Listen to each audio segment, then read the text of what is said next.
What I'm doing right now is something I bet you've never done, and that is breathing in beehive air. Breathing beehive air is actually a form of apitherapy. So what is apitherapy? Well, it comes from the Latin word apis for honeybee, and therapy, which is therapy. So it's any therapeutic use of honeybees or honeybee products is kind of considered apitherapy. You've probably done the most common form of apitherapy, which is just eating local honey.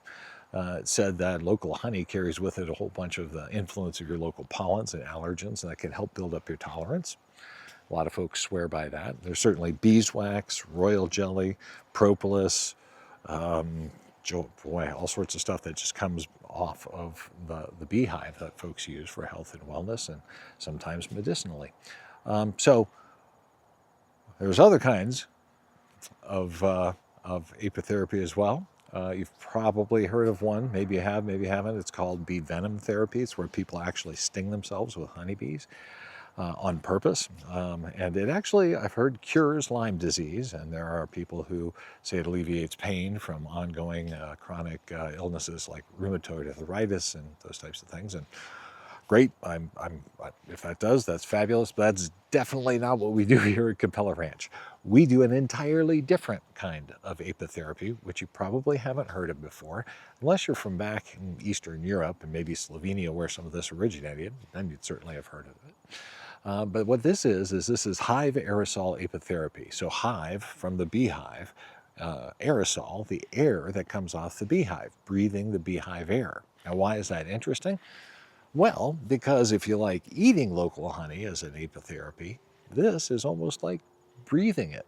Because what happens is the honeybees bring in pollen and nectar, and it's got about 70% moisture in it. It's got to get down to about 20% moisture in order for it to be considered honey.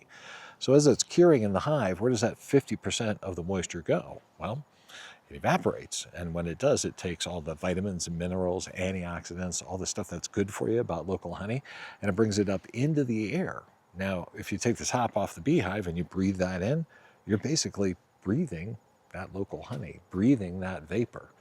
So sounds a little crazy, I know, but what if you could do it safely and easily and get all the goodness of breathing in that vapor? At Capella Ranch, we do it right behind us in these little things called bee huts. And you can come in and safely breathe the beehive air. So how does that work? Well, this is the honeybee side of the bee hut.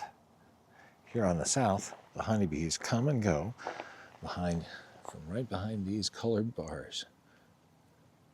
They fly in and out, and right now it's evening, so they're kind of going to bed. But they are screened off entirely from the human side of the bee hut, which is around here on the north side. And on the north side, inside is a nice, comfortable bench with pillows where you get good and cozy. You can breathe in the beehive air. The bees are immediately right below you here. I love it.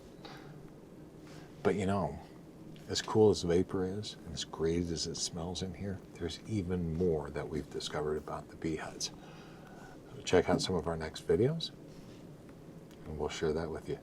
Thanks for watching.